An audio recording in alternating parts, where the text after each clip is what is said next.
Allah Azza wa Jal mentioned in the Quran in chapter 33, Surah Al-Ahzab, in verse 53, He orders the mothers of the believers, who are the wives of the Prophet ﷺ, to communicate with companions of the Prophet from behind a hijab. And the consensus of all scholars of Muslims that all wives of the Prophet ﷺ must cover their faces. There's no difference of opinion upon them or among them. All wives of the Prophet ﷺ must cover their faces. And this ayah 53, whenever you ask for utensils from them, ask from behind a screen. This is purer for your hearts and their hearts. This is total segregation. You cannot see the wives of the Prophet ﷺ faces. This is verse 53.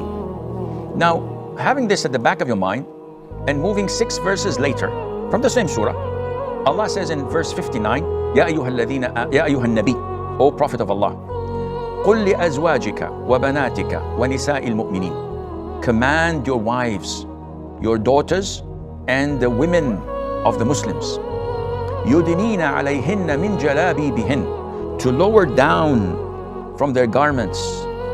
ذَلِكَ أَدْنَى أَن يُعْرَفْنَ فَلَا يُؤْذَيْنَ. This is more befitting that they are not recognized, so that they are not harassed. Now, in this ayah, the command is for 3 types of women to lower their garments so that they're not identified. So, the wives of the Prophet, the daughters of the Prophet, the women of the Muslims, 3 types. Now, if you compare this ayah to verse 53, where it commands the wives of the Prophet to cover their faces. If you come and compare this ayah to this ayah, the command in this ayah is for what? To cover their faces. But in addition, for the wives of the Prophet ﷺ, Allah included the daughters and the women of the Muslims, which means that they as well should cover their faces, as mentioned in ayat 53, because the mothers of the believers are joined with them in this command in ayah 59.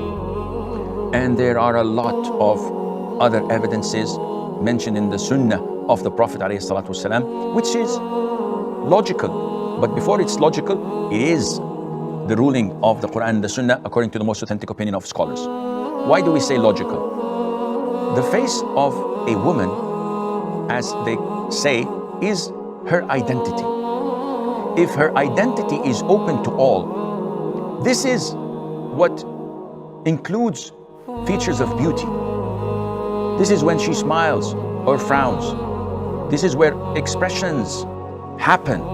And if this is exposed, then those with illnesses in their hearts will be surely tempted. And when the Prophet ﷺ showed us the process of getting married, he commanded us to look at the woman we are interested in getting married. A man came to the Prophet ﷺ and said, O Prophet of Allah, I proposed to so-and-so from the Ansar.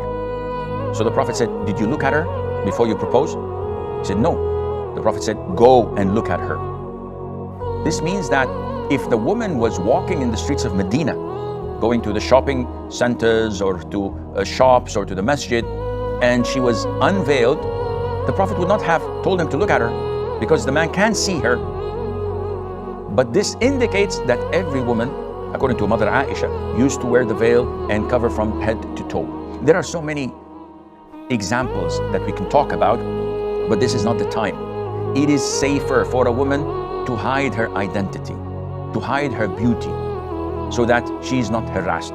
A woman wearing the niqab, no one would come and say, whoa, what a beautiful look, what a gorgeous woman. Nobody would whistle to her.